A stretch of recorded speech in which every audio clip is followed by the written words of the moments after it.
Sétimo ano, tudo bem? Hoje nós vamos começar a nossa apostila 4, com o capítulo 9 sobre a região Nordeste. A região Nordeste é a região que tem o menor índice de desenvolvimento humano do Brasil. Por quê?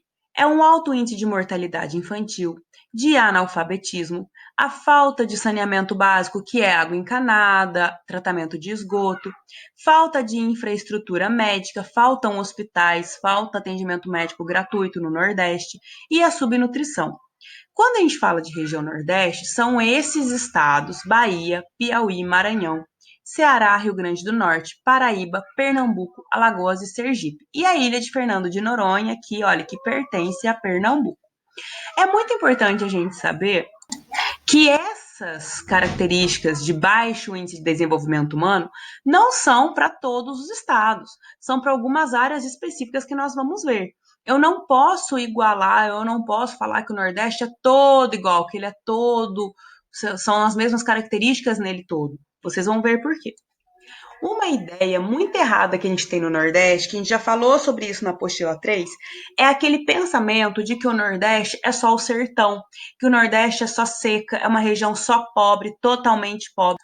O Nordeste tem uma variedade de vegetações muito grande. Por exemplo, a zona da mata é uma região muito úmida, é o litoral nordestino, que tem muitos hotéis, muitos resorts, tem uma força turística muito grande, é uma área muito rica da região. E o sertão realmente é um lugar que passa por muitas dificuldades. Olha, são plantas xerófilas, são cactos, plantas que não têm, árvores que não têm folhas, um solo mais seco. Aqui o sertão é onde sofre com a falta de chuva, é onde a gente viu a questão do índice de desenvolvimento humano mais baixo, é onde passam pelos problemas da região Nordeste. O Agreste é uma zona de transição, nós já estudamos isso na apostila anterior. É uma zona de transição, é quando está se afastando o litoral da área mais úmida em direção ao sertão, assim como o meio norte. O meio norte também é uma zona de transição, é a área que eu estou me afastando do sertão e indo em direção à floresta amazônica. Então, eu tenho uma variedade de vegetação muito grande, por consequência, uma variedade de clima e de regimes de chuvas muito grande no Nordeste. Agora, nós vamos falar um pouquinho sobre a hidrografia da região Nordeste. Prestem atenção, não é porque o Nordeste passa pela falta de água, pelo problema da seca, é que ele não tem rios.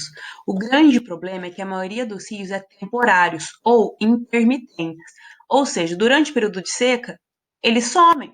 Durante o período de falta de chuva, eles secam, fica só o caminho do rio, fica sem água. Durante o período das chuvas, eles voltam a aparecer, mas durante o período de estiagem, a falta de chuva, eles desaparecem realmente. E esses rios, num geral, são importantes para o fornecimento de energia, ou seja, rios de planalto, onde tem a queda d'água, importantes para a agricultura, para irrigar as plantações e para a navegação.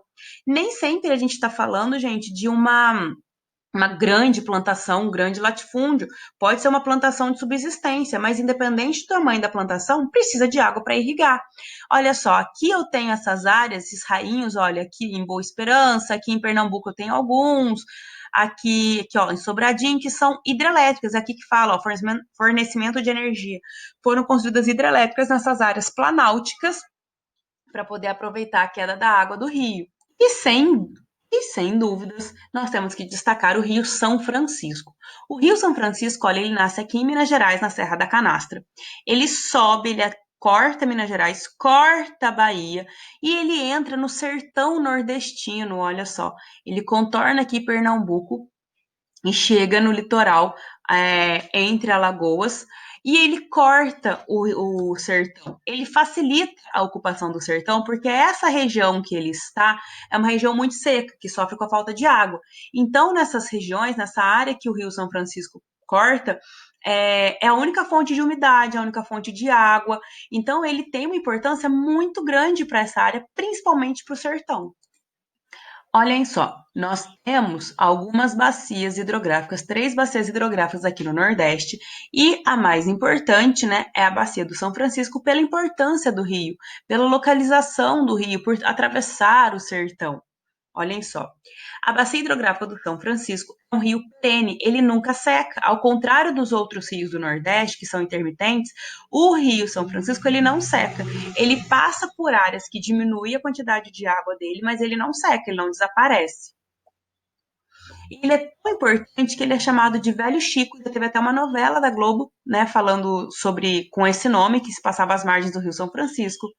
É chamado de Rio da Integração Nacional, porque ele nasce em Minas Gerais, atravessa a Bahia, passa por Pernambuco, ou Rio dos Currais, porque nas áreas onde o rio é mais raso, o gado atravessa de um lado para o outro. Então parece um curral de água, cheio de gado atravessando o rio.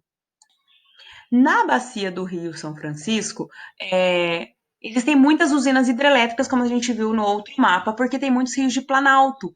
É uma área mais alta, então aproveitam-se a queda das águas para poder construir usinas hidrelétricas. Além disso, ele é usado para irrigação, da fruticultura, contribui para esse desenvolvimento da área mais pobre do Brasil. Então, o Rio São Francisco, que atravessa o sertão, é um rio extremamente importante para a economia da região que mais tem dificuldade no país. Ele é tão importante que está sendo feita uma obra de transposição do Rio São Francisco. O que é essa obra de transposição? Aqui, olha, é o Rio São Francisco, na Bahia, já que chegando no litoral de Pernambuco, atravessando aqui Alagoas, tá? Aqui, olha, aqui no mapa onde é que tá. Ele nasceu aqui em Minas Gerais, cortou Minas, cortou Bahia e veio para o oceano. O que estão fazendo, né? Eles vão usar essa área, que é uma área bem larga do rio aqui, e vão construir dois canais artificiais. O eixo norte, aqui, e o eixo leste. Eles vão construir canais e vão abrir as comportas nessa área e nessa área. Quando abrir as comportas, eles vão a água que está no Rio São Francisco vai chegar nesses canais aqui até chegar em rios menores, e aqui também vai usar esse canal como um caminho artificial até chegar no Rio Paraíba. Existem pessoas que são a favor da obra, existem pessoas que são contra a obra. Para que ela é feita? Qual que é o principal objetivo dessa obra? Levar água para áreas aqui do sertão, olha, que não tem. Aqui eu tenho o Rio Salgado, tudo bem, não é um rio muito grande, é um rio intermitente, mas ele existe. Porém, eu tenho áreas aqui na região que são totalmente desprovidas de água. Então, o eixo norte vai ligar o Rio São Francisco a outros rios e vai passar para uma área de seca. E o eixo leste vai ligar o Rio São Francisco ao Rio Paraíba, também passando por uma área do sertão, levando água para as famílias que não têm acesso a esse